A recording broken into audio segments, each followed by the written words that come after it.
नमस्कार साथियों। इससे पहले लेक्चर में हमने कपलर की शुरुआत की थी, कुछ कपलर के बारे में जानकारी साझा की थी और इस लेक्चर में हम उसी को आगे बढ़ाते हैं और आज पढ़ेंगे हम सेंटर बफर कपलर। तो साथियों, मैंने पिछले लेक्चर में बताया था कि कैसे स्क्रू कपलर से सीबीसी बेहतर है। उसमें से एक कारण ये बताया था कि जैसे स्क्रू कपलिंग में हम क्या करते हैं, कपलिंग के लिए अलग कंपोनेंट और बफरिंग के लिए अलग, लेकिन सेंटर बफर कपलर में कपलर और बफर का काम एक ही यूनिट करती है और ये यूनिट आपके अंडर फ्रेम में एक सेंटर सिल होता है, सेंटर सिल उसी में लगी होती है। ठीक है साथी, ये जो कपलर होता है, कपलर में आपके जो हेड स्टॉक में जो पॉकेट बनी होती है उसमें अंदर ही ये यूनिट लगी होती है और इस यूनिट में एक तो आपका कपलर हो गया और जो बफिंग फोर्स होता है, खिंचाव या दबाव, उसको एब्जॉर्ब करने के लिए ड्राफ्ट गियर है। मैं सबसे पहले सेंटर बफर कपलर का ई टाइप कपलर बता रहा हूं। इसमें कुछ अंतरों के साथ हम एस टाइप कपलर भी पढ़ लेंगे जो एलएचबी में यूज होते हैं, और ई टाइप और एफ टाइप ये वैगन में यूज होते हैं। मैंने कल पिछले लेक्चर में ये बताया था। तो कपलर हो गया, कपलर के लिए जो फोर्स एब्जॉर्ब करने के लिए उसे ड्राफ्ट गियर हो गया, ये वाला, ये ड्राफ्ट गियर। और कपलर को ड्राफ्ट गियर से जोड़ने के लिए एक ब्रैकेट होता है, इसे बोलते हैं योक। अगर उस योक में पिन डाल दें तो कपलर का सेंक और ड्राफ्ट गियर और वो योक के थ्रू जुड़ जाते हैं उस पिन के थ्रू।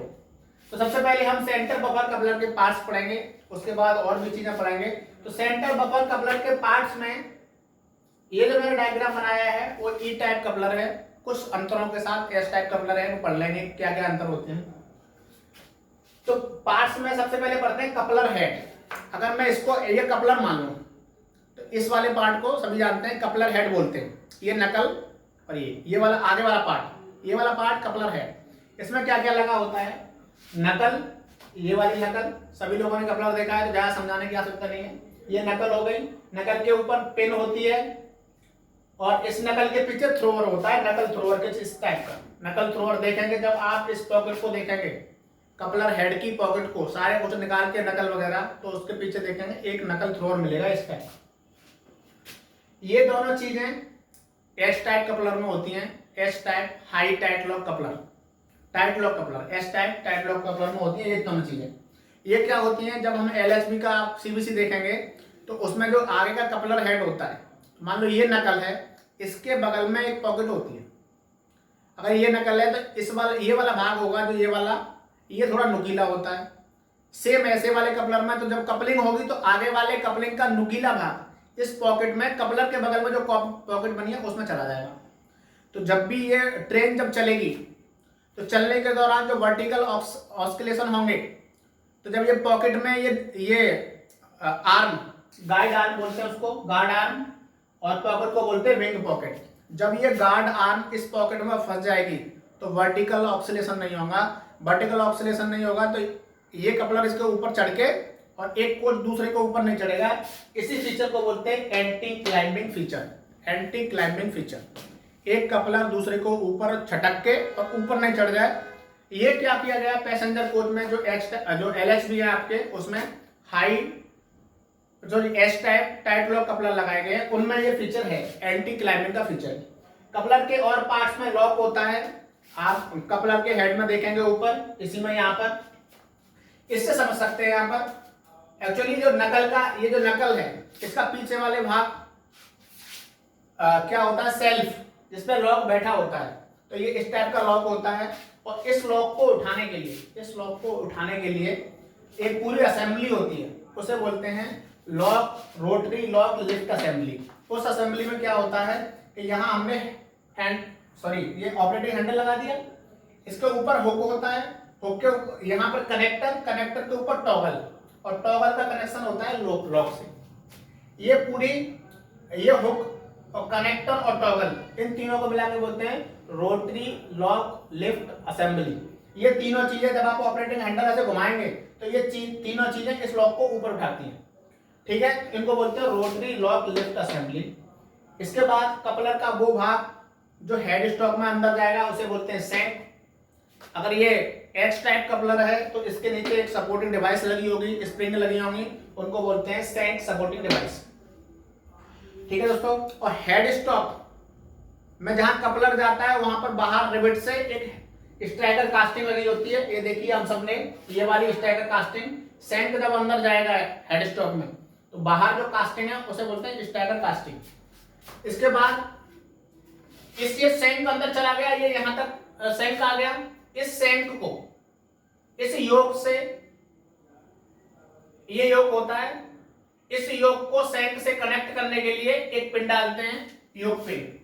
और ये पिन नीचे नहीं निकल जाए, सेंटर सिल में से नीचे नहीं निकल जाए, इसके लिए योक पिन सपोर्ट प्लेट लगाते हैं।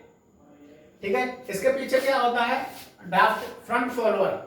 ये जब इस पर दबाव पड़ेगा ना तो ये शैंक अंदर है, ये शैंक फ्रंट फॉलोअर एक कटोरा टाइप का होता है, अंदर रेडियस में होता है, तो ये शैंक उसमें टकराता जाके, उसे बोलते हैं ये फ्रंट फॉलोअर। उसके बाद फ्रंट फॉलोअर के बाद ड्राफ्ट गियर होता है, इसी योक में सेट होता है, अंदर इसी पॉकेट में सेट होता है ड्राफ्ट गियर।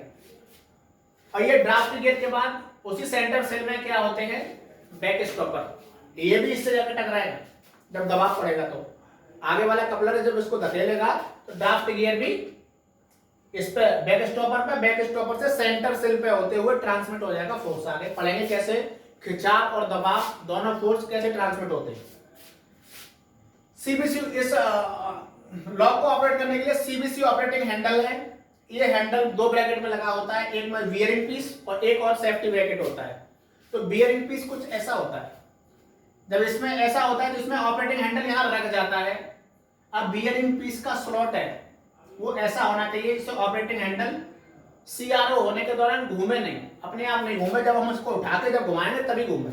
ऐसा बियरिंग पीस होना चाहिए ऑपरेटिंग हैंडल को सपोर्ट करने के लिए। ठीक है दोस्तों, तो ये तो हमारे पार्ट्स थे सेंटर बफर कपलर के। अब पढ़ते हैं, अब मैं समझाता हूं आपको कि कैसे पता करेंगे आप कि सीबीसी प्रॉपर कपल है कि नहीं। तो जैसे मान लो अगर मेरा ये सीबीसी है, ये नकल है, ये दूसरा पार्ट है, कपलर हेड है आगे वाला। तो इस कपलर हेड में ये अगर नकल है तो नकल का पीछे वाला भाग अगर ये सेल्फ है तो इस सेल्फ के ऊपर आके लॉक बैठता है ऐसे। अगर ये नकल का पीछे वाला भाग है, नकल का पीछे वाला भाग, तो इसी नकल के पीछे वाले भाग जिस पर लॉक आके बैठता है उसको बोलते हैं नकल सेल्फ। और ये जो नकल का पीछे वाला भाग होता है वो टेपर में होता है, सीधा नहीं, ये थोड़ा टेपर होता है, देखें आप उसमें। तो जिस पर लॉक आके बैठेगा उसे बोलते हैं नकल सेल्फ। तो ये लॉक इस नकल सेल्फ पे प्रॉपरली यहां रेस्ट करना चाहिए। ठीक है, नॉर्मल कंडीशन में ये लॉक इस नकल सेल्फ पे रेस्ट करता है। लेकिन जब कपलर बंद हो जाएगा तो आप कैसे पता पड़ेंगे कि ये लॉक इस नकल सेल्फ पे रेस्ट कर रहा है कि नहीं। जब लॉक हो गया तो उसके अलावा कुछ इंडिकेशन होते हैं जिससे हमें ये पता पड़ जाता है कि ये लॉक इस नकल सेल्फ पे प्रॉपरली बैठा हुआ है। वो क्या इंडिकेशन है, वो इंडिकेशन है टेल स्लॉट क्लियर होना चाहिए। मतलब आपका जो कपलर हेड है इसके नीचे एक ऐसे वी ग्रुप होता है, ऐसे खांचा होता है, वी, उल्टी वी इस टाइप में मान लें, जिसे यहां मान लें यहां खांचा होगा इस कपलर हेड में। तो क्या होता है, इस खांचे से जब हम, जैसे मान लो हम ऑपरेटिंग हैंडल घुमाएंगे, लॉक को अनकपल करेंगे, जब हम अनकपलिंग करते हैं तो उस खांचे से ये चीजें मूव करती हैं। रोटरी लॉक लिफ्ट असेंबली के ये जो पार्ट है ना, कनेक्टर इस टाइप का, ये लॉक ऊपर है, लॉक टॉगल से कनेक्ट है, टॉगल कनेक्टर से, कनेक्टर हुक से, और हुक से ऑपरेटिंग हैंडल। तो ये ऐसे ऐसे आप इमेजिन करेंगे ये ऑपरेटिंग हैंडल है, फिर हुक ऐसे घुमा रहे हैं। तो ये जो है कनेक्टर ये उस वी ग्रुप से पास करता है। एक जब देखेंगे आप कपलर हेड में नीचे से खांचा बना होता है, जब ये पास करेगा, जब आप इसे घुमाएंगे ऑपरेटिंग हैंडल को, तो और अगर प्रॉपर कपल है तो ये पीछे खिंचा हुआ होता है थोड़ा सा, तो वो वी ग्रुप साफ दिखाई देगा आपको, वी ग्रुप एकदम साफ दिखाई देगा। तो पहला सिम्टम्स के पहला जो वो सिम्टम्स है वो ये है कि ये लॉक इस नकल सेल पे बैठा हुआ है। अगर बैठा हुआ है तो ये कनेक्टर पीछे होगा, पीछे कनेक्टर होगा, तो टेल स्लॉट आपको दिखाई देगा। रिवेट, ये जो ऑपरेटिंग हैंडल से ये हुक लगा हुआ है, हुक से ये कनेक्टर है, कनेक्टर पर दो रिवेट होती हैं, तो ये ऊपर वाली रिवेट अगर प्रॉपर कपल है कपलर तो ये साफ दिखाई देती है। ठीक है दोस्तों। और रिब वर्टिकल होनी चाहिए। ये जो हुक है, इस हुक की ये वाली जो रिब है ये वर्टिकल होनी चाहिए। अगर ये अंदर की तरफ दसा होगा तो ये वर्टिकल नहीं होगी, थोड़ी सी ऐसे उठी होगी, लेकिन ये वर्टिकल होनी चाहिए। तो तीन ये ऐसे इंडिकेशन है, ये तीन ऐसे इंडिकेशन हैं जो ये बता देंगे आपको कि ये कपलर का जो लॉक है, ये लॉक इस सेल पे बैठा हुआ है। कपल्ड कंडीशन में आप इसे देख नहीं सकते। तो तीन इंडिकेशन आपको बाहर दिए गए हैं जिससे आपको ये पता पड़ जाएगा कि ये कपलर प्रॉपर लॉक है या नहीं। ठीक है दोस्तों।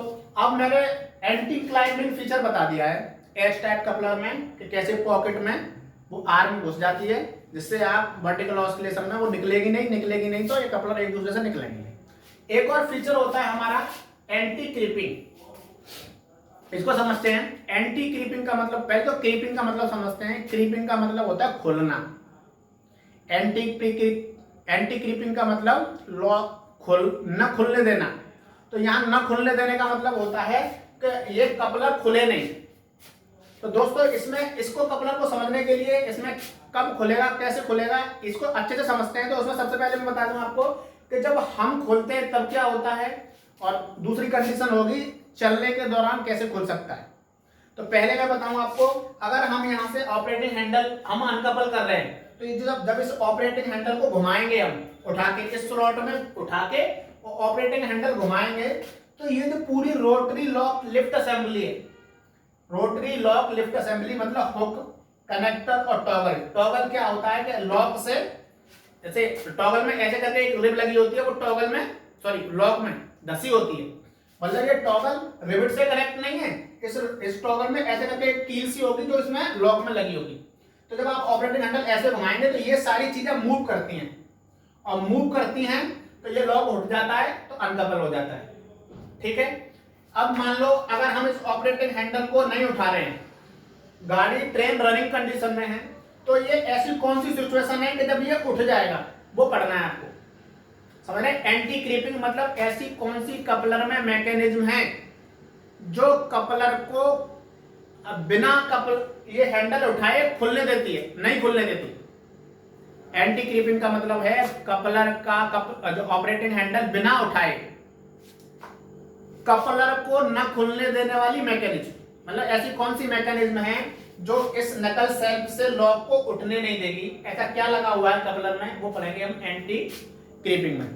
तो इसको समझते हैं कि जैसे अगर आप इसको ऑपरेट कर रहे हैं तो समझ में आ गया होगा, ये सारी चीजें ऐसे मूव करती हैं तो कपलर ये लॉक उठ जाता है। लेकिन अगर ट्रेन रनिंग कंडीशन में, और ट्रेन रनिंग कंडीशन में ये क्या होता है, ये इसका नकल है, इससे नकल से ऐसे सेट होता है। तो जब ये नकल खींचेगा तो ये नकल भी खींचती है, तो जब नकल खींचती है तो ये नकल सेल्फ पर दबाव पड़ता है तो ये लॉक ऊपर उठ जाता है थोड़ा सा, और कोशिश करता है कि ये लॉक और ऊपर उठ गया तो नकल सेल्फ ये पूरा फ्री हो गया ना, तो ये नकल ऐसे घूम जाएगी और कपलर खुल जाएगा। तो ट्रेन चल रही है, इस पर प्रेशर पड़ रहा है, लॉक थोड़ा ऊपर उठ रहा है, और ज्यादा उठ गया तो अनकपल हो जाएगी गाड़ी, ट्रेन पार्ट कर जाएगी। तो इसको न उठने देने के लिए कुछ मैकेनिज्म होती है।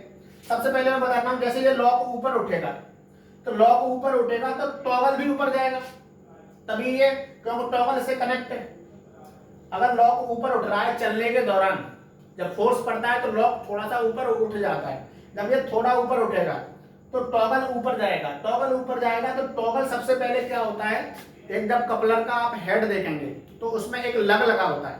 जब इस टॉगल को देखेंगे तो इसमें कपलर हेड में एक लग लगा हुआ है। सबसे पहले ये टॉगल उस लग से टकराता है। मान लें अगर वो लग भी टूटा हुआ है तो ये टॉगल इस सेल्फ से जाकर टकराएगा। ये चीजें घूम नहीं रही हैं, ये खींच रहा है ऊपर से।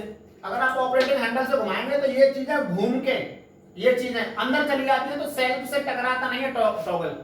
अगर ऑपरेटिंग हैंडल से आप करेंगे तो ऑपरेटिंग हैंडल नहीं घुमा रहे हैं तो ये जो टॉगल है ना, पहले तो इस लग से टकराया, एक लग होता है उसमें कपलर में देखे आप अंदर पॉकेट में, अगर वो लग भी टूटा हुआ है तो ये जो टॉगल है इस नकल सेल्फ से टकराएगा जाके, और ये नकल सेल्फ से टकराएगा तो कपल इस लॉक को ज्यादा ऊपर नहीं उठने देगा। और जब ये ज्यादा लॉक ऊपर नहीं उठेगा तो ये गाड़ी अनकपल नहीं होगी। तो इस लॉक को रनिंग कंडीशन में ऊपर ना उठने देने के लिए जो मेन प्रोसेस है पहले तो ये समझना कि अगर ऑपरेटिंग हैंडल CRO के दौरान अगर इसमें से घूम गया तो ये अनकपल हो जाएगी, ट्रेन पार्ट कर जाएगी। तो ये स्लॉट सही होना चाहिए, नहीं तो ट्रेन पार्ट होने की संभावना है। अगर ये स्लॉट में से अगर ये घिसा हुआ है तो ये ऐसे घूम जाएगा ऑपरेटिंग हैंडल और ट्रेन अनकपल हो जाएगी, अगर ये सही है। तो इसके बाद क्या है कि जो कनेक्टर है, देखें आप, उसमें कनेक्टर ऐसे नुकीला होता है लॉक लिफ्ट असेंबली में। अगर ये कनेक्टर का ये भाग अगर घिसा हुआ है तो ये घिसा हुआ है, तो जैसे ये चलने के दौरान ये ऊपर उठेगा ना तो ये वाला भाग अंदर चला जाएगा। मान लें कि ये वाला भाग घिसा हुआ है अगर कनेक्टर का, ये अंदर चला गया तो टॉगल फिर इस लग से टकराना चाहिए। ये लग भी टूटा हुआ है तो टॉगल सेल्फ से टकराना चाहिए, तब ये चीज रुकेगी। तो 4 चीजें मेनली रनिंग कंडीशन में, अगर आप ट्रेन को कपलर के थ्रू पार्ट नहीं होते, कपलर में इसको ऐसी कमी न हो कि वो पार्ट कर जाए, तो उसके लिए पहली चीज ये स्लॉट अच्छा होना चाहिए वियर पीस का, स्लॉट अच्छा होगा। उसके बाद ये घिसी नहीं होनी चाहिए ज्यादा, कनेक्टर ज्यादा घिसी हुई है तो फिर ये कपलर ये सब टॉगल के ऊपर लग होना चाहिए। अगर वो लग भी टूटा हुआ है तब ये इससे टकराएगा और ये नकल सेल्फ से टकरा के इस लॉक को उठने से रोकेगा। ये जो टॉगल है इस नकल सेल्फ से टकरा के रनिंग कंडीशन में इस लॉक को उठने से रोकेगा। इसी मैकेनिज्म को बोलते हैं एंटी क्रीप मैकेनिज्म। मतलब कुछ ऐसा सिस्टम बना हुआ है कपलर में कि बिना, अगर आप ऑपरेटिंग हैंडल को नहीं घुमाएंगे तो ये लॉक को उठने नहीं देगा। टॉगल ये भी नहीं उठने देता, लेकिन मेन रोल होता है टॉगल का। ठीक है दोस्तों, इसे बोलते हैं एंटी क्रीपिंग। मतलब आपका एक लग लगा हुआ है, लग के अलावा ये ऐसी नुकीली है कि ये जब चलने के दौरान अगर थोड़ा सा ये ऊपर उठेगी तो टकराती है कपलर हेड में, तो ये ऊपर नहीं जाने देता, लॉक ज्यादा ऊपर नहीं जा पाता। ज्यादा ऊपर चला गया तो घूम जाएगा, नकल घूम जाएगी। इसे बोलते हैं एंटी क्रीप मैकेनिज्म। इसमें लग और सेल्फ से टकराता है वो, और ये नुकीला है। ये चीजें हैं जो तीनों मिलके कपलर को रनिंग कंडीशन के दौरान खुलने से रोकती हैं, तो इनको बोलते हैं एंटी क्रीप मैकेनिज्म। इसके अलावा हम ये समझते हैं कि जब कपलर पर जब खिंचाव होगा, जब एक फोर्स दूसरे को खींचेगा तो कैसे फोर्स ट्रांसमिट होंगे। मान लीजिए इसमें एक और कपलर लगा हुआ है, वो उसको खींच रहा है, तो जब खींचेगा तो कपलर से नकल पर फोर्स हो जाएगा, फिर सैंड पे आएगा। सैंड जब खींचेगा तो सैंड किससे कनेक्ट है, योक से, तो योक खींचेगा और योक किससे कनेक्ट है, ये ड्राफ्ट गियर से। और जब ड्राफ्ट खींचेगा तो ड्राफ्ट में अगर ये ई टाइप कपलर है तो यहाँ पर क्या होती है, पिस्टन होता है, वो पिस्टन या ये फ्रंट फॉलोअर से टकराता है। जब टकराता है तो वो फोर्स एब्जॉर्ब कर लेता है, तो ड्राफ्ट गियर ऐसे एब्जॉर्ब कर लेगा, और जब इसको दबाया जाएगा तो सैंड से फोर्स ट्रांसफर होगा योक पे, योक ड्राफ्ट गियर पे, और ड्राफ्ट गियर से स्टॉपर पे। तो ऐसे करके फोर्स ट्रांसफर हो जाते हैं दोनों, दबाव और खिंचाव।